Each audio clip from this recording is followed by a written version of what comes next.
Good evening, Erev Tov. My name is Cantor David Mintz. I'm the director of the Center for Prayer and Spirituality here at B'nai Jeshurun. And on behalf of our spiritual, professional, and lay leadership, it's my pleasure to welcome you this evening as we come together with the Hagar Institute to present this year's Jerome Pre-Pesach lecture with Rabbi Shai Held. This lecture is one of many profound and uplifting opportunities that have come out of a really special partnership between these two institutions, BJ and Hagar, and we are thrilled to be part of this evening of such transformative learning among so many other moments of music and Torah. It's my pleasure now to turn it over to Hagar and their Director of Programs, Morty Labaton.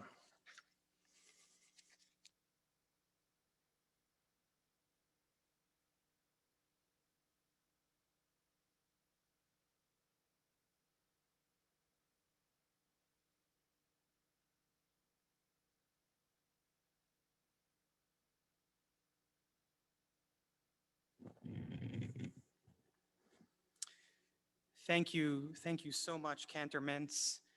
I can't tell you how thrilled we are to once again partner with the team at Congregation B'nai Jeshurun to bring you meaningful, relevant, and rejuvenating Torah.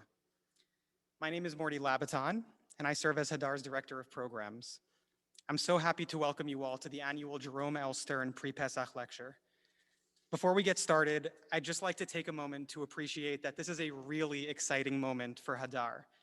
We have over 2,000 people registered for this lecture.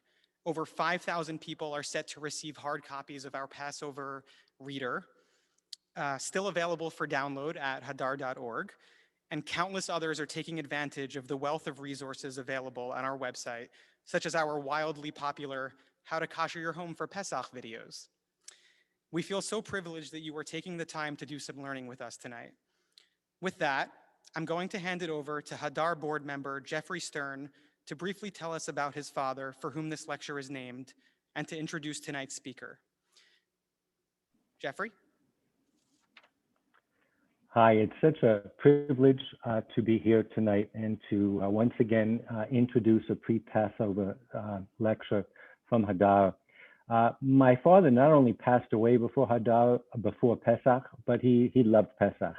And I think one of the reasons that he did was because in every generation, we have to experience Pesach as if it's new, fresh, and ours. And that's how he experienced Judaism. And I'm reminded that he loved youth, and he met a very young photographer named Frederick Brenner, who had decided to go around the world and to photograph vanishing Jewish communities that were about to embark on their last exodus, if you will.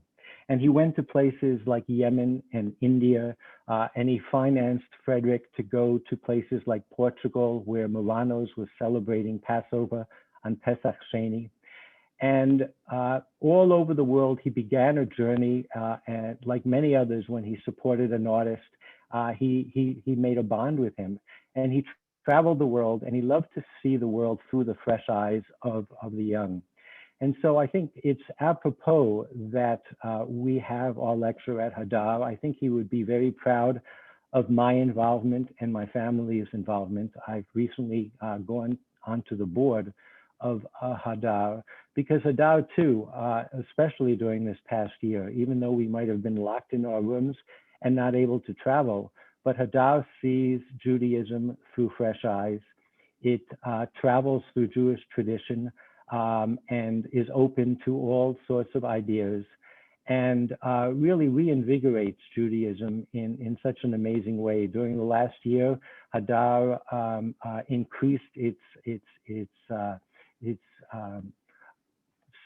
teachers by having Yitz Greenberg join as the senior scholar in residence. It reached out to people such as us through Zoom to increase the number of people engaged in immersive learning. It discovered a need of youth in high school to use Hagar resources, intergenerational learning, grandparents and children. So Hadar, even while we were all stuck in our own little Dalet Amot, 4 cubits, was growing and re-experiencing Judaism. And I think that my dad, Yehuda Leib ben David Shmuel, would be very happy and pleased and proud that his family was supporting this amazing institution.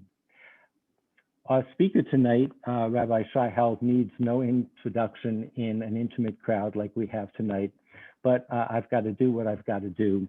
So let me say that he's president, dean, and chair in Jewish thought at Hadar, and he's the author of the Abraham Joshua Heschel, The Call of Transcendence, and The Heart of Torah, which is an amazing work that you should read every week as we go from Parsha to Parsha. He's currently working on a book called Judaism is About Love, which I know we all are waiting breathlessly to read. He's appeared on CNN, Christian Century, and many other publications. So without further ado, it's my distinct honor and privilege to call on my Rebbe, Rav Shai Held, to give the Jerome L. Stern pre-Passover lecture. Thank you, Jeffrey. Thank you all for joining us tonight. Thank you to BJ for hosting us and for partnering with us.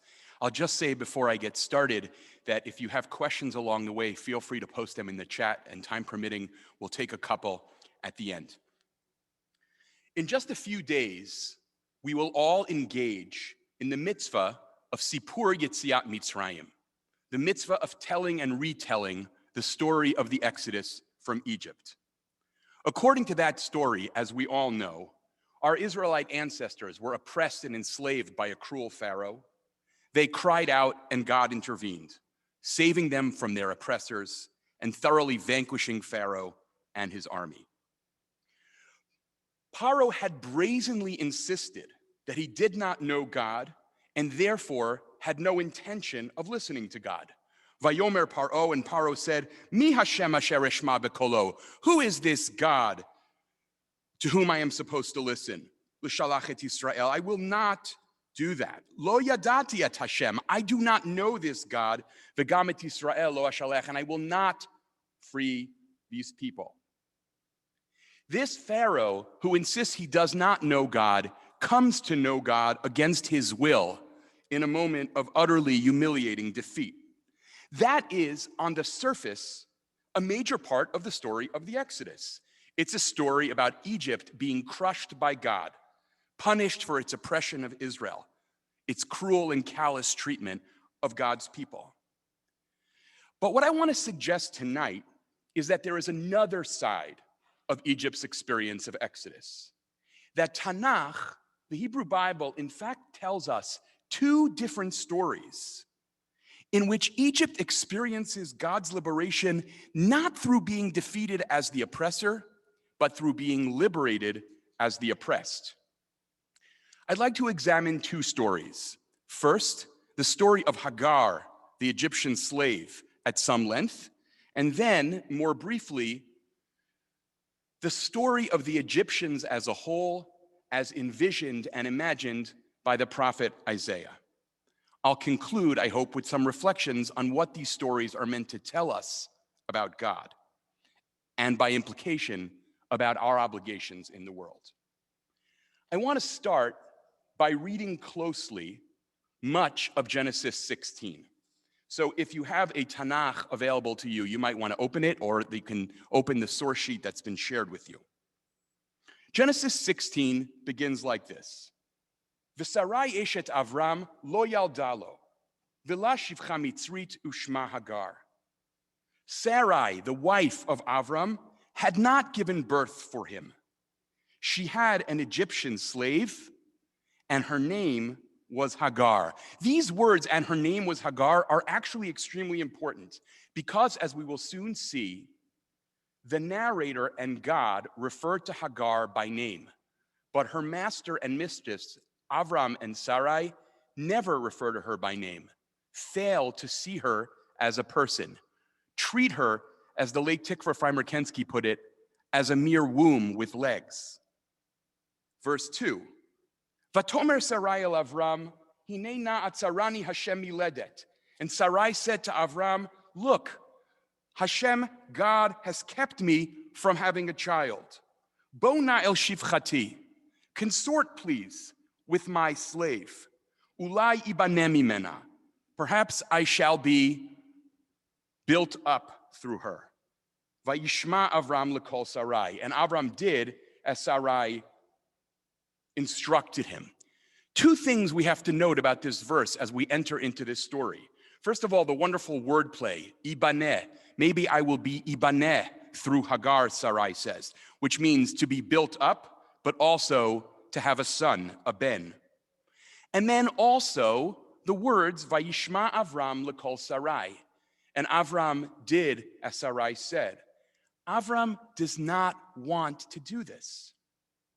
As we'll see even more clearly in the following verse, he is passive, obedient, doing what Sarai asks of him. I'll just say this quickly here. This is not necessarily a sign of virtuous behavior on his part. More on that in a moment.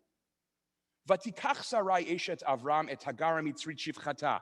Sarai, the wife of Avram, took the Egyptian slave Hagar, Miketz Esher Shanim, after 10 years, L'shevet Avram the Eretz Canaan, after 10 years of their living together in the land of Canaan. Vatiteno ta Avram isha lo leisha.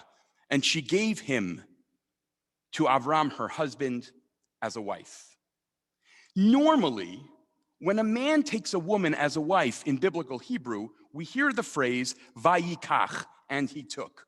But here, the narrator seemingly goes out of his way to say vatikach, and she took, as if to underscore that it is Sarai who takes initiative and is fully in charge here. There is, of course, something painfully ironic about this, even tragic, because on the surface, Sarai is in control, but just under the surface, she is desperate and out of control. Vayavo el Hagar vatahar. And Avram cohabited with Hagar, and she became pregnant. Vaterek ki harata. And she saw that she had become pregnant. Vatekal gvirta be'ineha. And her mistress was lowered in her eyes. There is a wonderful but rarely noticed ambiguity in this verse. We all read Vatekal gvirta be'ineha to mean her mistress was lowered in her eyes, meaning that when she, Hagar, became pregnant, Hagar began to think less of Sarai. But the Bible scholar Christopher Hurd points out that you can actually hear the verse as follows. Vayavo el Hagar vatahar. And Avram consorted with Hagar, and she became pregnant. Vaterek ki harata. And she saw that she had become pregnant. Vatekal gvirta be'ineha. And her mistress was lowered in her own eyes. Sarai was lowered in her own eyes. The ambiguity may be intentional. Is it Sarai's eyes or Hagar's eyes in which Sarai has been lowered? Because it conveys something crucial. How often we project our insecurities and worse outward, so that we perceive others as slighting us, when in fact the voice of derision comes from deep within. And I'll say here in passing that although the Torah will never stop and say patriarchy hurts women, it will, in fact, in this story, I think, pull us between the pain of Sarai and the pain of Hagar. It will elicit the human cost, draw out the human cost of patriarchy. In any case, the next verse will make clear that from Sarai's perspective, it is Hagar who has indeed begun to see her differently. Vatomer Sarai el Avram, chamasi alecha. Sarai said to Avram, the wrong done to me is your fault. Or maybe even, may the wrong done to me be upon you. Anochi natati shivchati v'cheikecha. I gave you my slave in your bosom. Vaterek ki harata va'ekal be'ineha. And she saw that she became pregnant, and I was lowered in her eyes. Yishpot Hashem beini uvenecha. May God judge between you and me. Now, this is a very odd moment. Presumably angry at Hagar, Sarai positively explodes at Avraham. And the question is why? Why is he the object of her wrath. There is much we can say about this, most, if not all of it, speculative. But I want to mention one possibility, which I find actually just devastatingly painful to think about. In the next chapter, chapter 17, God appears to Avraham, renames him Avraham, and promises him that Sarai will soon give birth to a child of the covenantal promise. Sarai will give birth. Nations will come from this promised child. Avraham, as we know, is skeptical. And then he utters a prayer that, if Sarai can hear it, must cut her to the quick. This is source 2 in the packet. Vayomer Avraham ela Elohim, and Avraham said to God, Lu Yishmael yichyeh lefanecha. Would that Ishmael would live by your favor. Or perhaps, if only Ishmael would live under your blessing.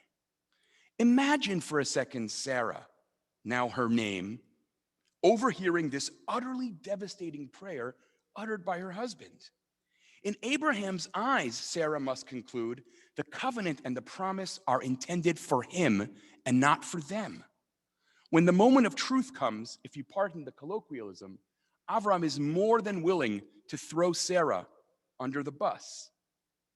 Now, of course, we don't know that Sarai heard this.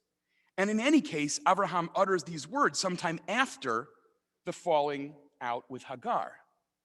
But one way to perhaps interpret Sarai's anger at Avraham is to understand that she has sensed and intuited this all along. This dark truth that Avraham does not see her as an intrinsic, non-negotiable partner to the covenantal promise. She is his wife, but she is not necessarily heir to the promise in the same way that he is. Now, turning back to chapter 16, Avraham washes his hands of the conflict that has emerged between Sarai and Hagar. Or perhaps we should say, washes his hands of the hostility that Sarai has begun to feel towards Hagar. Vayomer Avram el Sarai, hinei shifchatech biadech. And Avram said to Sarai, your slave is in your hands. Asila hatov be'inayich.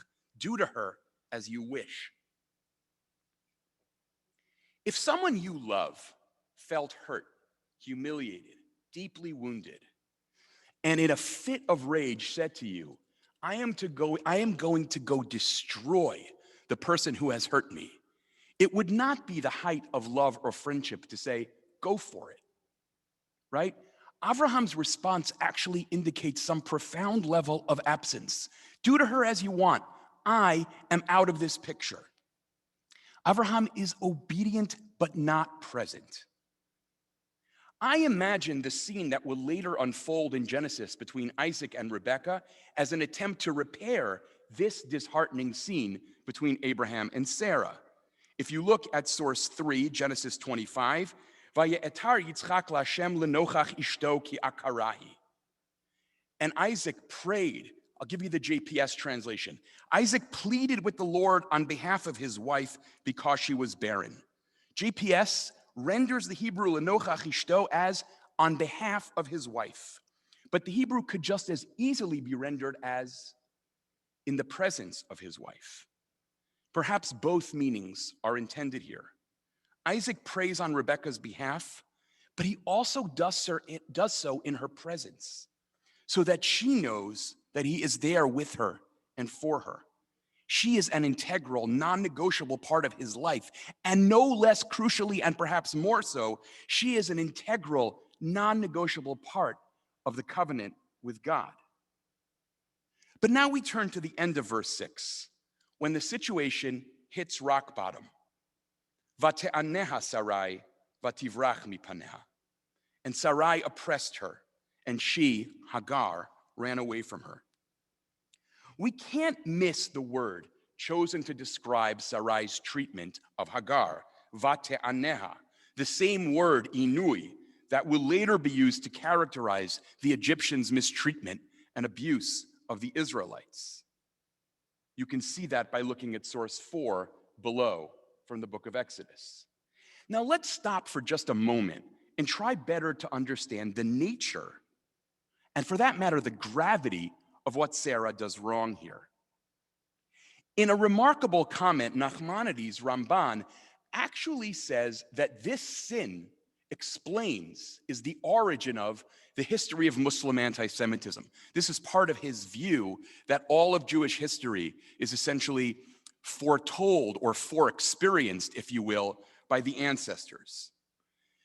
But what exactly led Sarai to fall this far? In your packet, you have 3 attempts to explain that, which I'm just going to gesture towards because I think they provide incredibly rich material for thinking about, for wrestling with, and for growing from. Nechama Leibowitz makes the really interesting observation that a person has to be careful not to take moral commitments upon herself that actually are so demanding that she can't possibly meet them, and therefore will end up falling to a level that she would never have fallen to otherwise. That is, overreaching leads to devastating fall. Tikva Freimer-Kensky makes the sober observation that Sarai had already been a slave herself in Pharaoh's house, and that the dream of ethics is that from our experience of oppression, we learn to empathize with and care for the oppressed. That is the mitzvah of loving the stranger in the Torah. But Freimer-Kensky notes, this rarely happens. And here we see that the previous victim, Sarai, readily becomes the victimizer, the oppressor of Hagar. I'll admit that the reading I personally find most moving here is offered by the medieval sage Rabbi David Kimchi, Radak. Radak says that this is a moment where great piety and ethics are clear. When you finally have a chance to really hurt the person you have dreamed of hurting, at that moment, what ethics and piety require is to turn away and not use all the power you have. He quotes the poet Ibn Gabirol, "Mana'a amchila be'et hayecholet." How beautiful is forgiveness in the moment when you finally have power. Sarai finally has a chance to pay Hagar back, and tragically, unconscionably, she takes that chance rather than foregoing it. Amazingly, Radak says, this is why this story is in the Torah, to teach us how not to use our power in such moments. Now back to this story for a moment. Remember where we are. Hagar has run away, and now an angel finds her. Vayimtza'eh malach Hashem al ein hamayim. And an angel of the Lord found her by a spring of water, Bamidbar, in the wilderness. Al ha'ayin b'derech Shur, the spring on the road to Shur. More on this in a second, but first, verse 8. Vayomer, Hagar shivchat Sarai, emi zevat ve'ana telechi. Hagar, slave of Sarai, where are you coming from and where are you going? Notice first, as I intimated earlier, the narrator told us Ushma Hagar, and her name was Hagar. Yet her master and mistress, Avraham and Sarai, never once referred to her by name. She is only Shivchati, my slave, and Shivchatech, your slave.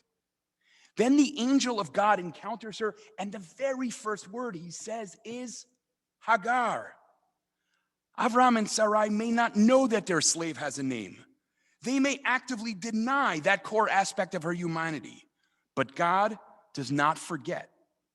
Avraham and Sarai's slave is a human being, just like they are, and she has a name, Hagar. And yet, honesty demands that we notice that the angel does not just refer to her as Hagar, but goes on and calls her Hagar, Shivchat Sarai, Hagar, slave of Sarai.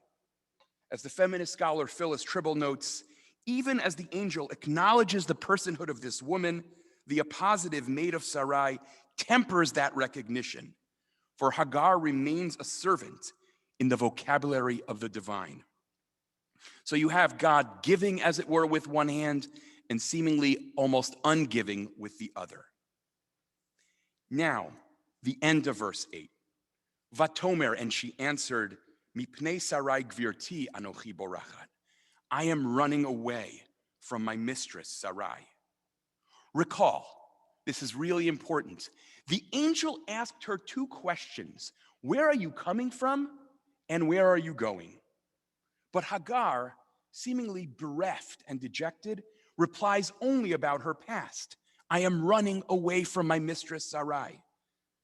She is only too keenly aware of the miseries of her past, perhaps so keenly aware of those miseries that she cannot imagine a future for herself at all. And yet, the narrator informs us that the angel finds Hagar at the spring on the road to Shur, which is actually on the road to Egypt. So the reader, we, are perhaps intended to assume that Hagar is on the way home, returning to Egypt. Hagar is lost, but not completely lost. That's important to keep in mind for later. And now things get really interesting and, on the face of it, disturbing. Vayomer la malach Hashem, and the angel of God said to her, Shuvi el gvirteich, return to your mistress, v'hit ani tachat yadeha, and allow yourself to be oppressed by her hand. Now, why on earth would the angel send Hagar back to an abusive mistress? Strikingly, the actions of this angel are in violation of biblical law. Because if you look at source 9 in your packet, Deuteronomy 23, you see that in contrast to the entire ancient Near East, the Torah insists that it is forbidden to return a fugitive slave to their master. So how can the angel of God tell Hagar, you must go back and submit to the oppression from which you ran away? We will return to this in a moment, but first, let's consider the rest of the angel's words. Vayomer la malach Hashem, and the angel of God said further to her, Harbe arbe et zarech, I will vastly multiply your offspring. V'lo yisafer merov, there'll be too many of them to count. He then announces that Hagar is pregnant and instructs her to name her son Yishmael, which means God hears. Ki shama Hashem el onyech, because, quote, the Lord has heard your suffering. The angel then offers what may seem like a strange prediction about the son to be born.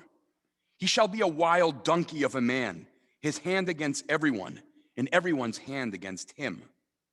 Is giving birth to a combative fighter, a wild man, really such a blessing? The point, I think, is that Ishmael will be strong and not easily subjugated. No one will be able to enslave this incredibly powerful and, when necessary, combative man. As John Levinson puts it, the fierce independence of the Ishmaelites will vindicate the humiliating thraldom of their matriarch's life. Though Hagar has been and will continue to be forced to endure slavery, she is assured that her child will not share her fate. What follows is one of the most moving moments in all of Tanakh. Vatikra Shem Hashem Hadover Eleha, Ata El Roi. And she called the Lord who spoke to her, you are El Roi, which likely means either you are the God who sees me, or you are the God of seeing. When God sees Hagar, when God really sees Hagar and promises her a son in the short term, an immense offspring in the long, Hagar responds by naming God. She is the only character in the Bible to give God a name. You are the God who sees me. Ata El Roi. Hagar, not surprisingly, is a heroic figure in African-American feminist thought, in womanist thought.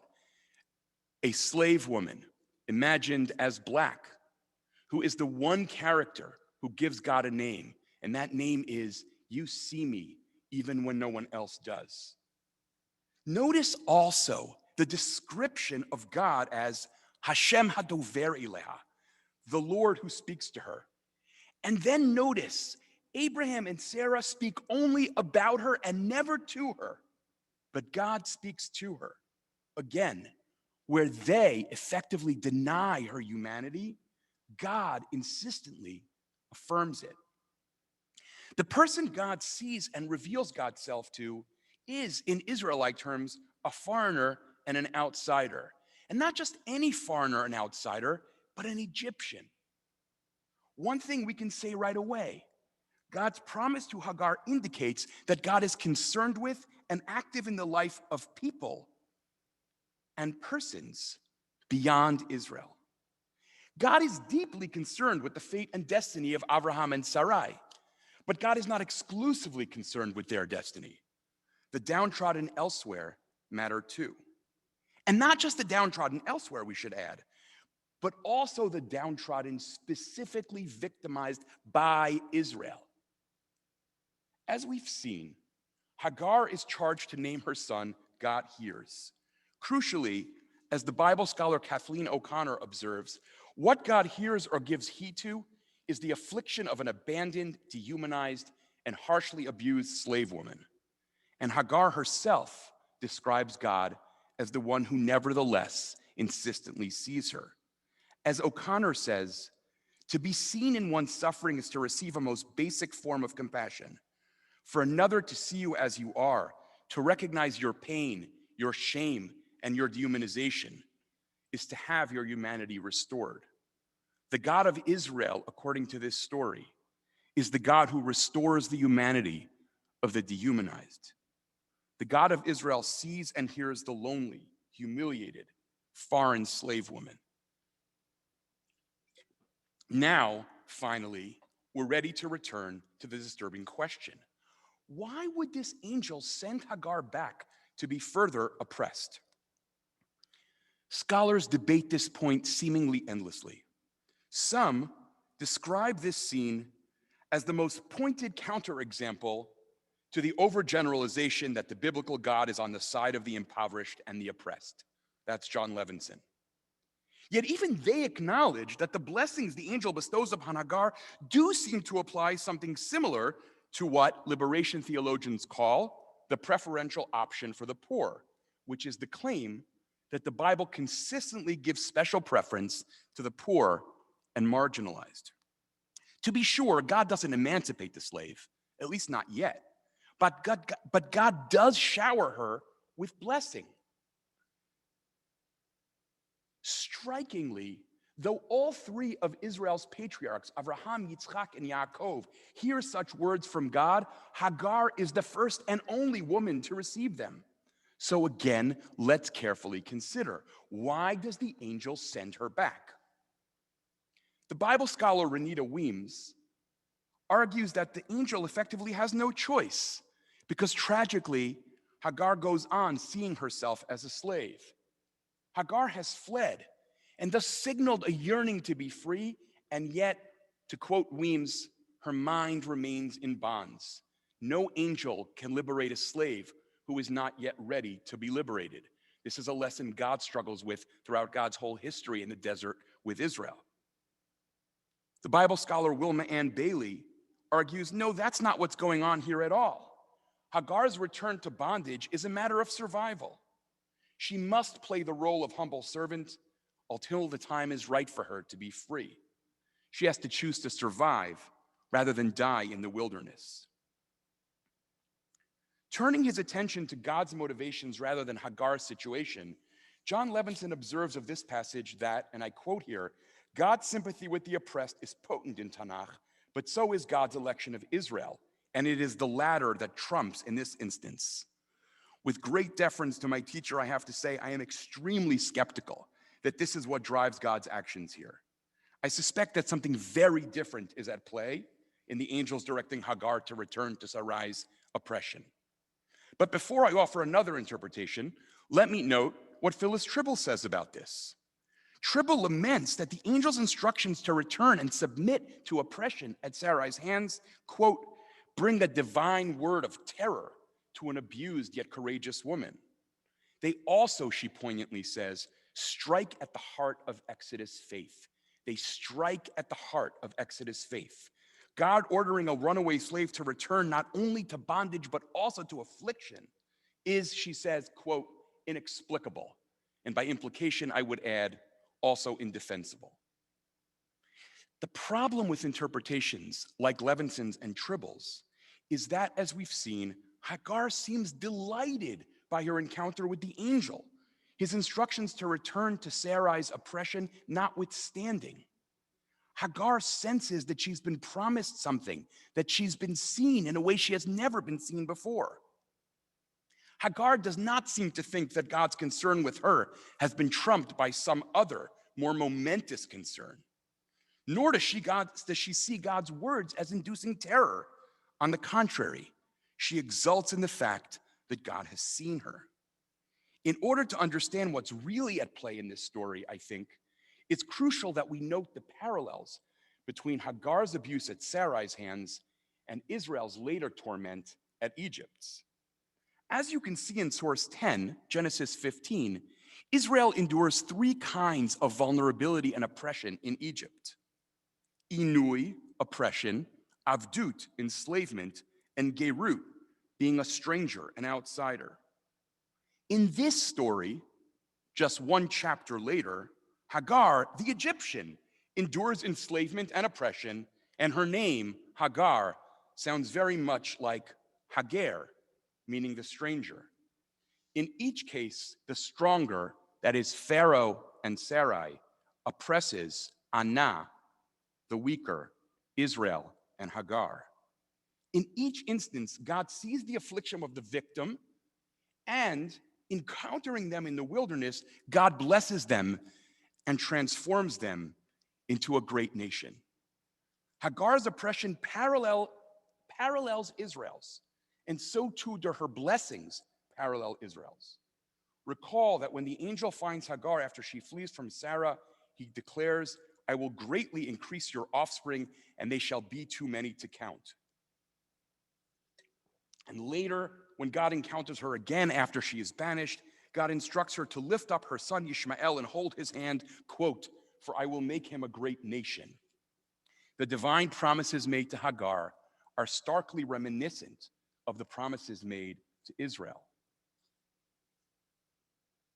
We can learn a lot, I think, by juxtaposing Genesis 16 with the chapter that immediately precedes it, Genesis 15. In Genesis 15, God tells Abraham that God will multiply his descendants, but they will be strangers in a foreign land, or they will be enslaved and oppressed for 400 years. Only then will God bring them out and give them the land. In Genesis 16, God's angel tells Hagar to return to be exploited. Afterwards, she will have a child who cannot be exploited, and God will multiply her offspring. In critical ways, Hagar's story mirrors and anticipates Israel's. As Freimer Kensky puts it, the story of Hagar parallels the story of Israel. She is the archetype. We can ask why Hagar has to endure such suffering before she can experience the blessings that God promises. That question parallels another equally difficult one. Why must Abraham's descendants endure generations of slavery and degradation before they can experience the blessings that God promises? Here, Freimer Kensky offers an explanation that takes the breath away. It is as disturbing as it is insightful. She writes, "The pattern of Hagar and Avraham and of later Israel shows that the way to God's reward is through the margins of society and the depths of degradation. This pattern offers hope to the oppressed, but it remains an unexplained aspect of God's behavior in the world." I don't pretend to have an explanation, let alone a justification, for why the world seems to work this way. But I do know that there is a deep truth evident here. Often the deepest blessings emerge from great pain and even desolation. As the Talmudic sage Rabbi Shimon Bar Yochai declares, the Blessed Holy One gave Israel three precious gifts, all of which were given only by means of suffering: Torah, the land of Israel, and the world to come. Both Israel and Hagar learned this the hard way, the very hard and painful way. Now, I want to just talk briefly about Genesis 21. Sarah sees Ishmael doing something she doesn't like with Isaac. Mitzachek, a play on Isaac's name. Phyllis Tribble, in one of her essays, wonderfully translates this as Ishmael was Isaacing, Mitzachek. But whatever Sarai sees, she doesn't like it. And she tells Avraham, she instructs him to send Hagar and Ishmael away. Only not surprisingly, she refers to them as that slave woman and her son. Avraham doesn't like it. Avraham doesn't want to do it. Vayirah hadavar. It was terrible to him. And then oddly, God comes and tells him, don't fret. Do what Sarah says. Kol asher tomari lecha Sarah, shma bekola. Whatever she tells you, you should do. Now, this is very, very strange. Avraham here seems to hear pangs of conscience, and God says, I overrule them. Don't let your pangs of conscience stop you from chasing away this woman and her son, who seemingly have done nothing at all. And yet, God responds to Ishmael in a way that is again reminiscent of God's relationship with Israel. In a statement that is highly significant but easy to miss, we are told that God was with Ishmael as he grew up. Vayihi Elohim et hana'ar. And as you can see in verses 12 to 14, the same will subsequently be said of Isaac, of Jacob, and of Joseph. Like the three of them, the chosen people, Ishmael, the non-chosen too, is blessed with God's presence and God's active assistance. More than that, God's being with Ishmael while he dwells in the wilderness parallels what Exodus will tell us about God's relationship to Isaac's descendants while they are in the wilderness. As Exodus 13 tells us, this is source 15, God went before them in a pillar of cloud by day and as a pillar of fire by night. God is with Israel. God is with Ishmael. Still, though, God's actions raise this question. Why does God tell Avraham to do what Sarah says? Tribble worries. The deity identifies here not with the slave, but with her oppressors. Why would God side with the powerful against the powerless? I'm not sure that God does. Freimer Kensky again offers a powerful perspective on what transpires here. In a world in which slavery is accepted, Freimer Kensky notes, Hagar and Ishmael are not sold. They are sent away, which means that they are liberated. In other words, where Tribble sees exile, Freimer Kensky finds exodus. To be sure, the path before Hagar is filled with uncertainty and danger. But as the text itself makes clear, God is with the mother and her son. When their water runs out, God shows them to a well. Now notice this very carefully, how Hagar's experience parallels and prefigures Israel's. Just as Hagar wanders thirsty through the desert until God provides her with water, sound familiar? So too will the Israelites when they depart Egypt. In slavery and in freedom, Freimer Kensky writes, Hagar is Israel. But that, I have to say, does not seem quite right to me. The point is not that Hagar is Israel, but rather that God cares about Hagar even though she is not Israel. She is an Egyptian under God's blessing and God's protective concern. Here in the heart of Genesis, we find an exodus. God works with the troubling motives and actions of Sarah and turns a potential act of oppression into a moment of liberation. An Egyptian slave is freed from the hands of her Israelite oppressor. In Exodus, when Egypt oppresses Israel and Israel cries out, God steps in and liberates the oppressed from their oppressor. Genesis offers a mirror image. When Israel oppresses an Egyptian and that Egyptian cries out, God steps in, more subtly to be sure, and liberates the oppressed from her oppressor. That is a remarkable moment. The moment in which Avraham gives her just a little bottle, it's one of the most disturbing moments in the Torah on its face. He sends Hagar away with a little bottle of Poland Spring and says, good luck. And it's a moment that seems horrific. But what we are given to understand, I think, is Hagar is going to be thirsty in the wilderness. She is going to have the same fate as Israel, and she will be guided and saved just as Israel will. She is the one who can say, Ata el Ro'i, you are the God who sees even me. Now let's shift gears dramatically for a moment and turn to Isaiah chapter 19, which I will try to talk about, as I mentioned, quickly.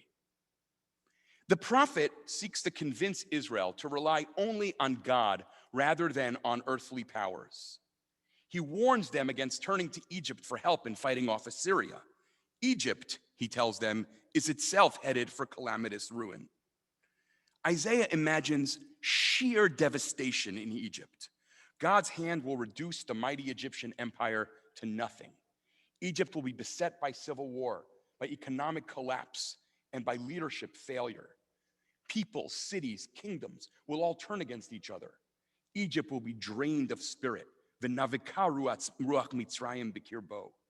Its people will futilely seek help from idols and from false gods. God will place Egypt at the mercy of a harsh master, Adonim Kasheh, and a ruthless king, Umelech Az.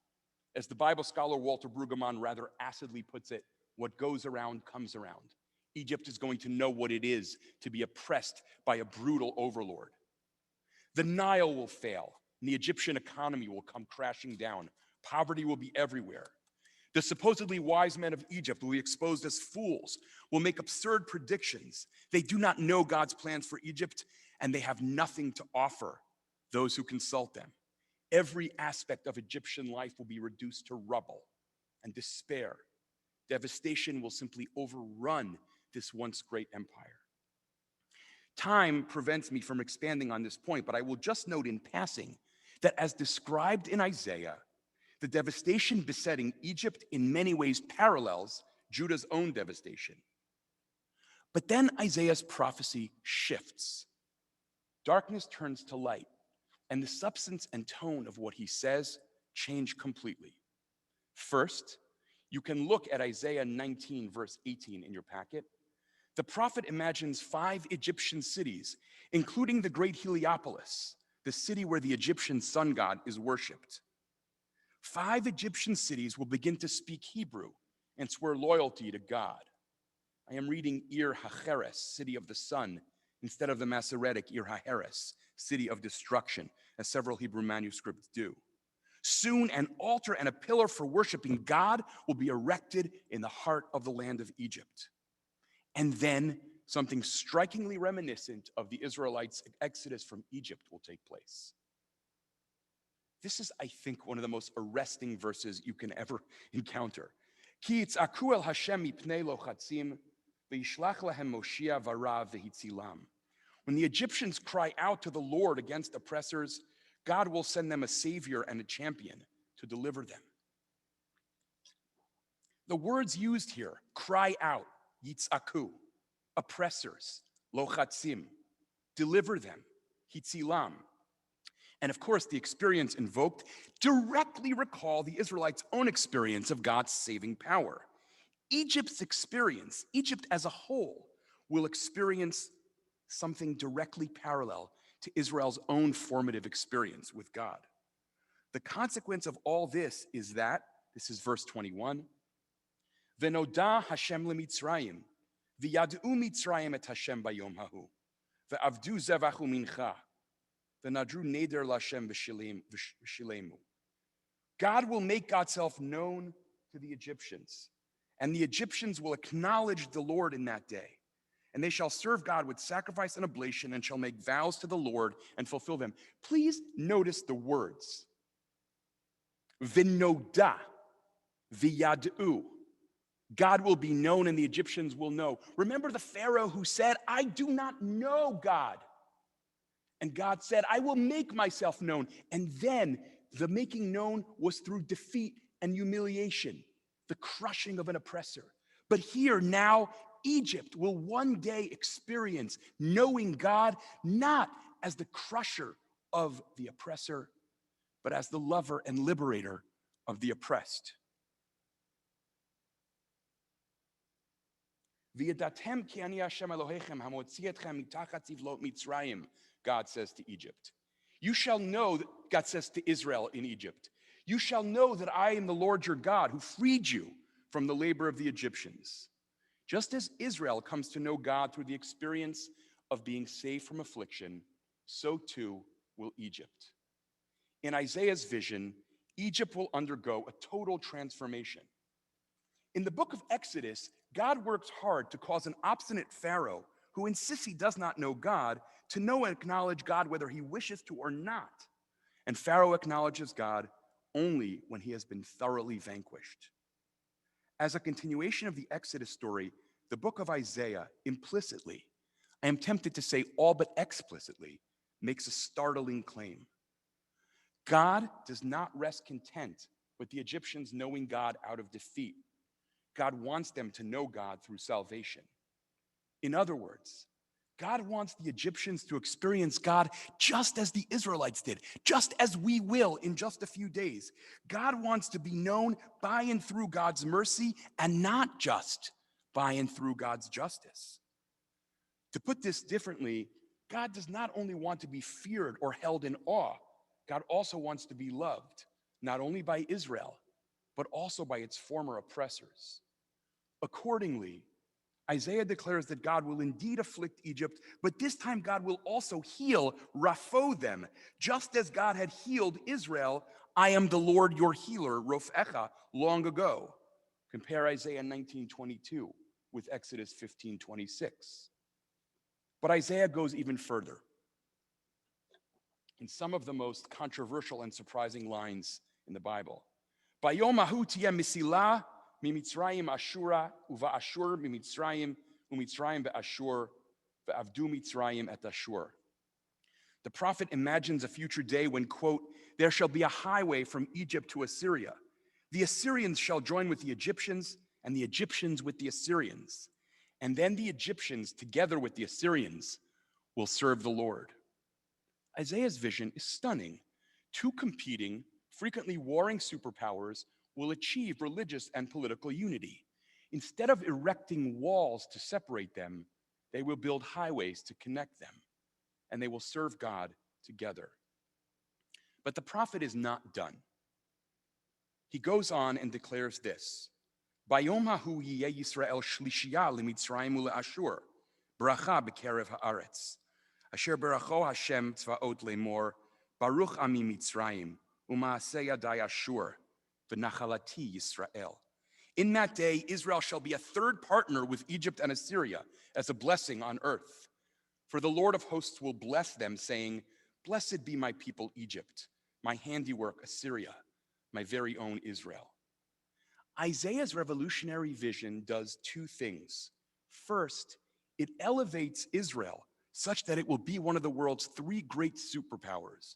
Puny Israel is now on a par with Egypt and Assyria. But second, it does so by relativizing Israel's own cherished uniqueness, at least to some extent. God's loving epithets for Israel, my people, Ami, my handiwork, Maaseh Yadai, are now applied to Israel's erstwhile enemies, Egypt and Assyria. Interpreters argue about whether Egypt, Assyria, and Israel are totally equalized in Isaiah's prophecy, each one with its own pet name, or whether Israel's being described as God's very own, Nachalati, suggests that it remains uniquely precious to God. We should tread carefully here. Against those who maintain that Isaiah's point is that it is the world that turns out to be God's chosen people, I think we should offer a more nuanced interpretation. Israel, for Isaiah, is God's chosen people. But that emphatically does not mean that it has a monopoly on God's attention and concern, nor does it mean that it is the only people to worship God. Rather, Israel's elect status is maintained, as Joel Kaminsky puts it, and the other two nations are elevated nearer to Israel's level. The crucial point is that to ask whether Israel is elect or whether God cares for the whole world is to impose a dichotomy that is utterly foreign to the Bible itself. Israel is elect and, not but, Israel is elect and God cares for other people and other peoples too. Or to put this differently, particularism and universalism are not at all mutually exclusive. As second Isaiah, the book of Isaiah beginning in chapter 40 will make clear, God ultimately wants to be known by all, not just by Israel. The story of Hagar, I think, serves at least two purposes. First, it reminds us warns us, you might say, that just as God is attentive to Israel when Israel is a victim, so also is God attentive to the victim when Israel is the victimizer. More than that, as I tried to argue in the Heart of Torah, it makes the point that Israel can just as easily as Egypt become the oppressor. The role of victim and victimizer are not fixed for all time. Second, it reminds us that although the election of Israel is fundamental to biblical theology, the Bible decidedly does not believe that God cares only for Israel. Other peoples and other persons matter too. Isaiah's vision, I think, reasserts this second point. God is not a patron or an ethnic God. God's concern extends so wide as to include Israel's hopefully soon-to-be former enemies within it. That is a point the book of Jonah will make with equally great passion. You may hate Nineveh, but I don't. But Isaiah's vision also makes another point that I think is worth reflecting on and internalizing. Again, God does not want to be known only for God's justice, but also for God's love and compassion. And God is not content with Israel knowing God for God's compassion and Israel's oppressors knowing God for God's justice. Ultimately, God wants to be known for love and compassion everywhere, even amongst Israel's cruel oppressors. Both stories, in other words, insistently proclaim that God ultimately wants to be known by all as the one who remembers the downtrodden, who sees the unseen, Ata El Roi, who hears the cries and groans of the abandoned and neglected, of the abused and downtrodden. I have said countless times in classes and lectures at Hadar that part of what it means to love God is to strive to love those whom God loves. If we want to worship the God of Israel, we too have to love the vulnerable and the exploited, to see the unseen, and to help liberate them from their oppressors. Perhaps that is part of Isaiah's vision too. A case can be made, I think. I don't think it's obvious, but I do think it's a plausible reading. That God has the Israelites endure oppression in Egypt, according to the Torah, precisely in the hopes that our suffering will teach us empathy. Precisely in the hopes that the experience of slavery and degradation will teach us to empathize with the downtrodden. Perhaps then, Isaiah thinks that the Egyptians enduring oppression and then liberation will help correct biblical Egypt's lack of empathy with, indeed, its cruelty towards the vulnerable and the downtrodden. If you defeat them, they might rise again. If you transform them, they are fundamentally different than they once were. So as we retell the story this year, my blessing and my challenge for us is that may we too learn empathy from our people's suffering, and may we be worthy of being called worshipers and lovers of the God who sees when all too often human beings are blind, a God who sees the neglected and forgotten. Chag Kasher v'Sameach.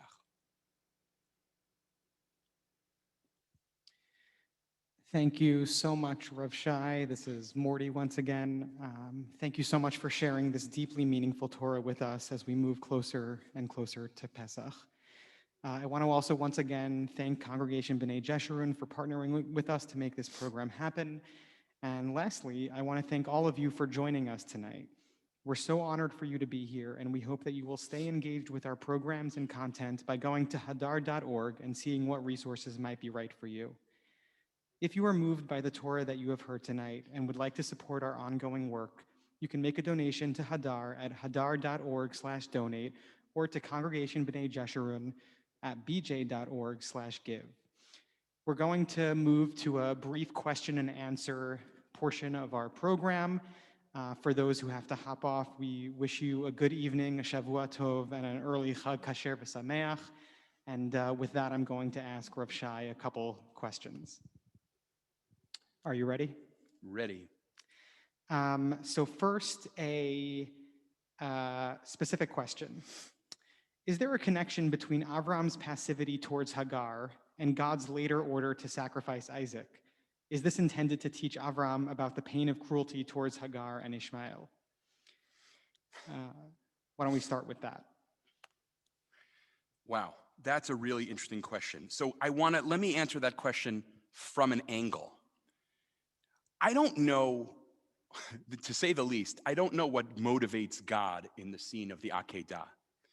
But what I do think is striking is that the next time we see Isaac after the Akedah, he is described as coming from Be'er Lachai Ro'i, which is the place where Hagar found God. That is a really interesting moment.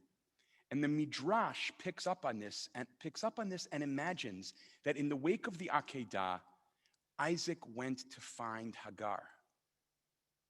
Isaac goes to bring Hagar home. He wants Avraham to be married to her.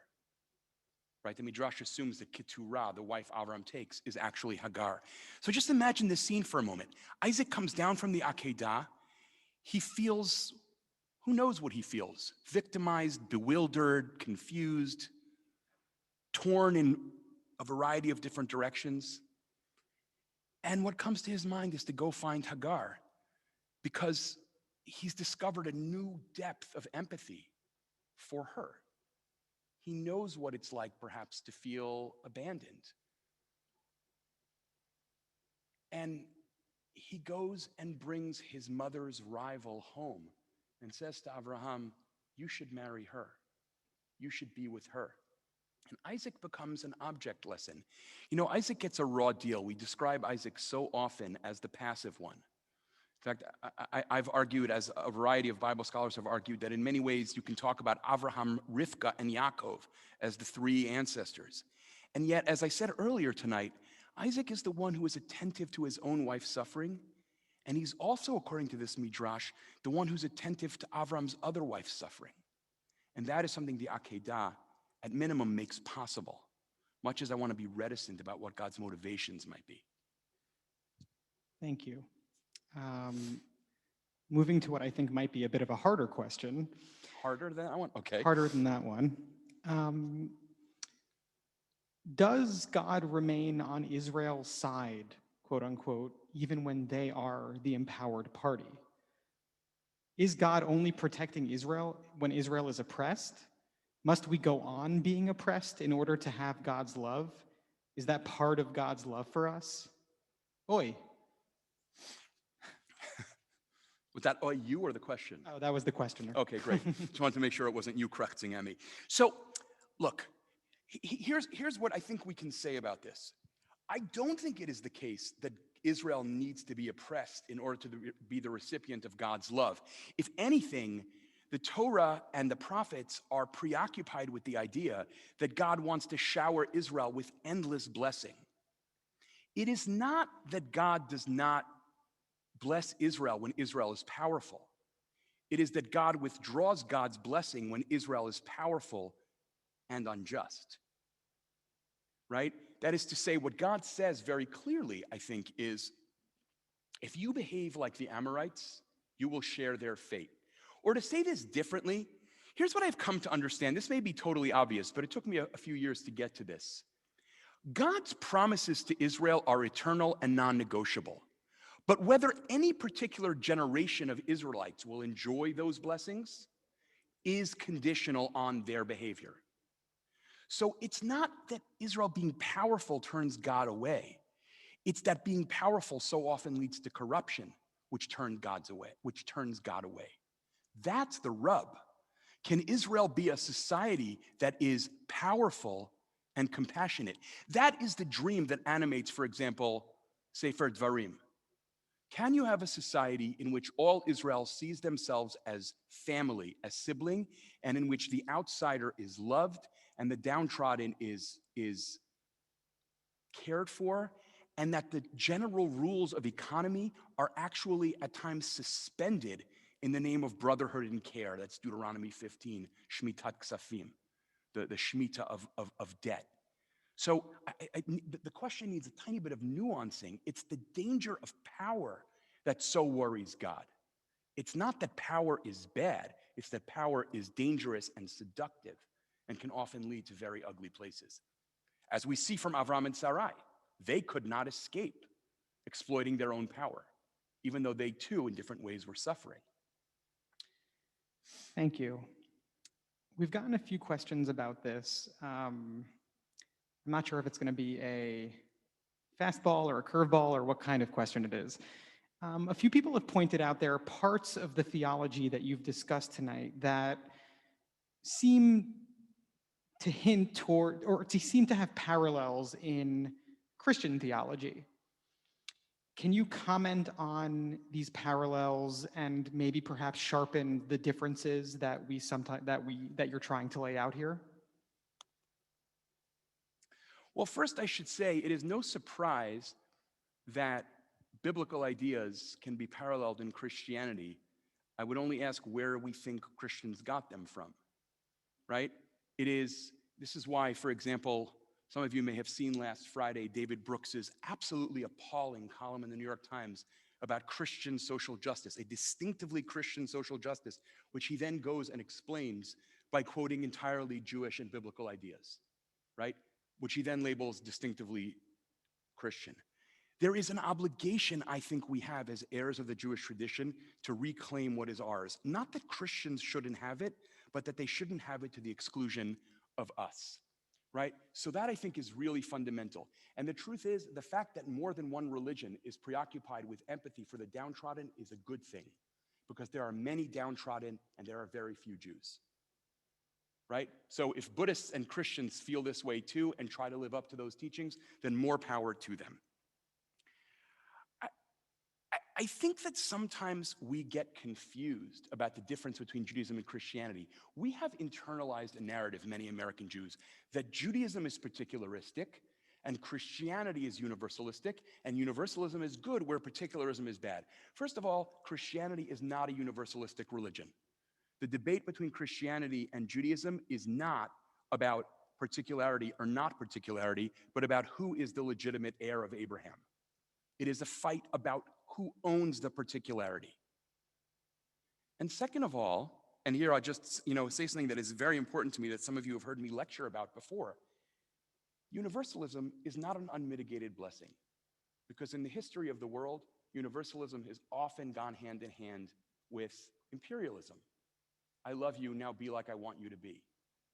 Whereas particularism, at times, yes, means ignoring other people, but also means letting other people be. This is, I think, important because biblical Judaism, I think, is trying to walk a tightrope between, on the one hand, not insisting that everyone has to be Israel, and on the other hand, not wanting to forget other people too, which is why the stories that I talked about tonight are so important. Because the Bible, I recently saw a Jewish studies professor say, if you want to know how parochial Judaism is, just read the Hebrew Bible. So I chose to read the Hebrew Bible tonight. And it's not that parochial. It actually talks about lovingly transforming God's own enemies. Thank you. I want to ask just one more question. What do you think is the best way for human beings to cultivate a posture of empathy towards the downtrodden and sometimes, as we've seen in the last few years, even towards people with power? How do we cultivate that posture of empathy and sensitivity and kindness? Empathy is a double-edged sword, because on the one hand, as Paul Bloom and others have argued, we tend to empathize with people who are like us, and so empathy can reinforce our boundaries. On the other hand, as Franz de Waal and other primatologists have argued, empathy is the one thing that can get us to cross boundaries very often, when we see that our enemy too cries over their own child. The Rosh Hashanah shofar, listening to Sisra's mother's tears. So one thing that empathy requires is a conscious cultivation of empathy that goes beyond the borders of those who I naturally empathize with. Those who look like me, those who believe like me, those who are in my tax bracket, whatever it might be. The use of empathy to expand our sense of who is involved in the we, who is part of my vision of the collective. Because most of us have a vision of the common good that is not good enough or common enough. So can we use empathy to, in fact, expand our horizons in that way? But I want to say something else, which is, Rav Eliyahu Lopian, one of the great Balei Musar, one of the great Musar teachers of the 20th century, he says something really interesting. He says that when Exodus says, Atem yidatem et nefesh hager, you know the experience of the stranger, he says that's not descriptive, that's a mitzvah. You have to know your own vulnerability such that you won't inflict it on someone else. Knowing your own vulnerability is everything when it comes to empathy. Because otherwise, what you do is you take your pain and you shove it onto other people. So there is a mitzvah, know your own pain. Jews living at the end of the 20th century, at the beginning of the 21st century, have to know what it is to be a people who were not that long ago decimated by the Shoah. Have to know what that is. And shape that memory in a way that reminds us that vulnerable people everywhere make a claim on us. Any final words? Any final words? Good question. I think, at the end of the day, any religion that is worth surviving is a religion that asks us to empathize with more people than just those we naturally empathize with. It doesn't need to be a mitzvah to love the people you love, because you love them naturally. The mitzvah is to love the people you don't necessarily love. Love your re'ah, your neighbor who you don't particularly like. Love the person who doesn't look like you, who doesn't speak the same language as you, but who is a Tselem Elohim just like you. That is the work that ultimately I think religion has to help us engage in, and it is also the only hope we have for human survival, let alone human flourishing. Chag Sameach.